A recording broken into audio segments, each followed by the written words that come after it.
जय श्री राधा रानी सरकार की, जय श्री कृष्ण भगवान की, जय श्री लक्ष्मी नारायण जी भगवान की, जय पद्मा एकादशी व्रत की। मंदिर श्री बंसी वाले महात्मा यूट्यूब चैनल की ओर से हम आप सभी भक्तों का हार्दिक अभिनंदन करते हैं।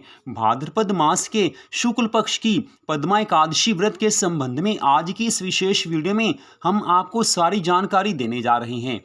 इस वीडियो में हम आपको बताएंगे कि भाद्रपद मास के शुक्ल पक्ष की पद्मा एकादशी का व्रत किस दिन रखा जाएगा, पद्मा एकादशी का कौन सा शुभ मुहूर्त है और पद्मा एकादशी के व्रत की पालना का शुभ मुहूर्त कौन सा है और पद्मा एकादशी का व्रत किस विधि से रखा जाता है। सारी जानकारी इस वीडियो में हम आपको देने जा रहे हैं।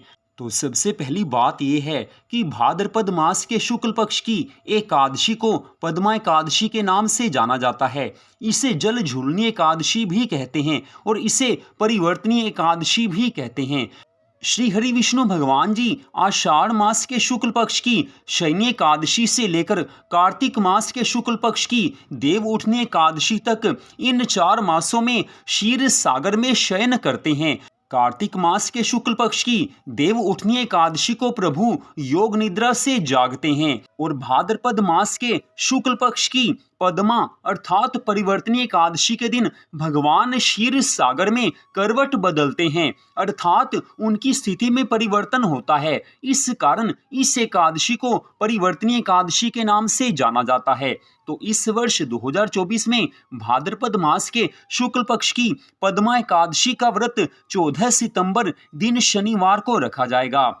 एकादशी तिथि का शुभारंभ 13 सितंबर दिन शुक्रवार को रात्रि 10:30 पर हो रहा है और एकादशी तिथि की समाप्ति 14 सितंबर दिन शनिवार को रात्रि 8:41 पर हो जाएगी। तो उदया तिथि के अनुसार पद्मा एकादशी का व्रत 14 सितंबर दिन शनिवार को ही रखा जाएगा। तो अब हम आपको यहाँ पर बताने जा रहे हैं कि पद्मा एकादशी के व्रत की पालना का अर्थात व्रत को खोलने का शुभ मुहूर्त कौन सा है। तो भाद्रपद मास के शुक्ल पक्ष की पद्मा एकादशी के व्रत की पालना का शुभ मुहूर्त 15 सितंबर दिन रविवार को सुबह 6:06 से लेकर सुबह 8:34 तक रहेगा। इस शुभ मुहूर्त के बीच में आप पद्मा एकादशी के व्रत की पालना कर सकते हैं अर्थात व्रत को खोल सकते हैं। पद्मा एकादशी के व्रत की पालना की दूसरी विधि के अनुसार आप द्वादशी तिथि में सूर्योदय होने के बाद किसी भी समय व्रत खोल सकते हैं, लेकिन कोशिश यही हो कि द्वादशी तिथि में सूर्योदय होने के बाद आप जल्दी ही व्रत को खोल लें। तो ये पालना की दूसरी विधि है जिसे हमने आपको बताया है।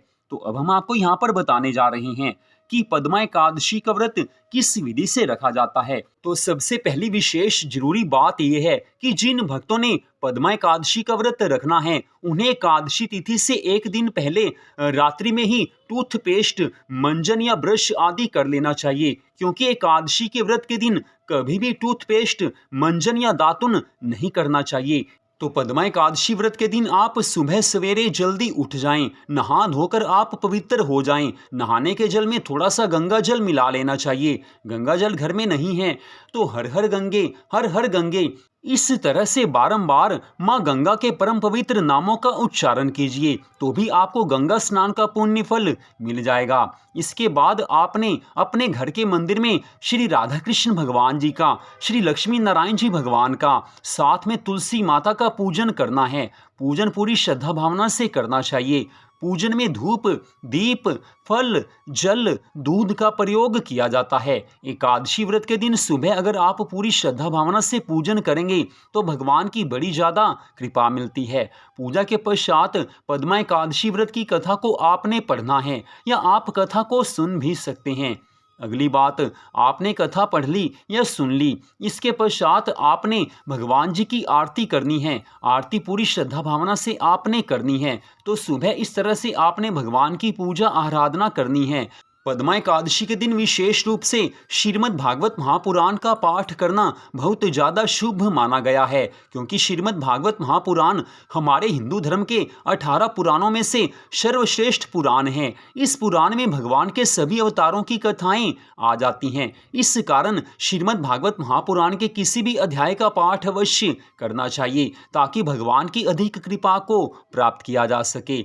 अगली बात, पद्मा एकादशी व्रत के दिन भगवान जी के मंगलमय नामों का जितना अधिक आप जाप करेंगे, आपको उतना ही भगवान की ज़्यादा कृपा मिलेगी। तो भगवान को ज़्यादा से ज़्यादा याद रखने का पूरा प्रयास कीजिए, उसके बाद भगवान की कृपा मिल ही जाती है। अगली बात, पद्मा एकादशी व्रत के दिन आप अगर भोजन करना चाहें तो आप एकादशी के व्रत वाला भोजन एक समय कर सकते हैं। वो आप दोपहर को कर सकते हैं या वो आप शाम को या रात्रि में कर सकते हैं। एकादशी व्रत के भोजन में आप चाहें तो सामक के चावल खा सकते हैं, सामक के आटे की रोटी खा सकते हैं, कुट्टू के आटे की रोटी आप खा सकते हैं, सिंघाड़े के आटे की रोटी आप खा सकते हैं, कद्दू की सब्जी खाई जा सकती है, आलू की सब्जी खाई जा सकती है, आलू का रायता खाया जा सकता है, साबूदाने की खीर बनाकर खाई जा सकती है। तो आप इनमें से कुछ भी खा सकते हैं, लेकिन एक समय आपको इसे खाना है। अगली बात, बाकी समय आप दूध पी सकते हैं, चाय पीना चाहें तो चाय पी सकते हैं, फल खा सकते हैं, जूस घर में निकाल कर पी सकते हैं, लेकिन एकादशी व्रत में कभी भी कोल्ड ड्रिंक नहीं पीनी चाहिए, बाजार से कभी भी जूस नहीं पीना चाहिए, गन्ने का जूस भी बिल्कुल नहीं पीना चाहिए। ये बात आप ध्यान में रखें। अगली बात, पद्मा एकादशी व्रत के दिन सायंकाल में भी आपने श्री लक्ष्मी नारायण भगवान जी का, श्री राधा कृष्ण भगवान जी का पूरी श्रद्धा भावना से पूजन करना है। पूजा आप करेंगे तो आपको भगवान की कृपा मिलेगी। पद्मा एकादशी व्रत के दिन मध्य रात्रि 12 बजे तक रात्रि जागरण किया जाता है। रात्रि जागरण में आप भगवान की कथा सुन सकते हैं, भगवान की कथाओं को पढ़ सकते हैं, भगवान के नाम का जाप कर सकते हैं, संकीर्तन कर सकते हैं। किसी भी तरह से हो, भगवान में मन मध्य रात्रि 12 बजे तक लगा रहे, यही प्रयास करना चाहिए। लेकिन किसी कारणवश आप मध्य रात्रि 12 बजे तक रात्रि जागरण नहीं कर सकते, तो जिस समय आप सोने लगें उस समय भगवान जी को याद करते हुए आप सो जाएं, भगवान के नामों का जाप करते हुए आप सो जाएं, तो भी आपको भगवान की कृपा मिलेगी। और पद्मा एकादशी व्रत से अगले दिन अर्थात 15 सितंबर दिन रविवार को सुबह आपने पद्मा एकादशी व्रत की पालना करनी है। हमने आपको शुभ मुहूर्त पहले ही बता दिया है, या फिर आप दूसरी तरह से चाहें तो आप 15 सितंबर दिन रविवार को सूर्य निकलने के बाद एकादशी व्रत की पालना कर सकते हैं। ये हमने आपको पहले ही बता दिया है। तो इस विधि से भाद्रपद मास के शुक्ल पक्ष की पद्मा एकादशी का व्रत रखा जाता है। आप सब जानते ही होंगे कि 11 सितंबर दिन बुधवार को श्री राधाष्टमी का व्रत रखा जाएगा। जो भक्त 12 वर्ष तक एकादशी के व्रत रखते हैं, उससे जिस पुण्य फल की प्राप्ति होती है, वही पुण्य फल केवल एक बार श्री राधाष्टमी का व्रत रखने से प्राप्त हो जाता है। इस कारण 11 सितंबर दिन बुधवार को श्री राधाष्टमी का व्रत अवश्य रखें। यह व्रत दोपहर 12 बजे तक ही रखा जाता है। श्री राधाष्टमी का व्रत किस विधि से रखा जाता है, इसकी वीडियो आप हमारे चैनल पर देख सकते हैं। तो आज की इस विशेष वीडियो को आपने देखा, आप सबका हार्दिक धन्यवाद। भगवान श्री राधा कृष्ण जी की कृपा सदा आप सब पर, आपके परिवार पर बनी रहे, आपका मन भगवान के चरणों में लगा रहे, यही हम मंगल कामना करते हैं। जय श्री राधा रानी सरकार की, जय श्री कृष्ण भगवान की, जय पद्मा एकादशी व्रत की। जय जय श्री राधे, जय जय श्री राधे, जय जय श्री राधे श्याम।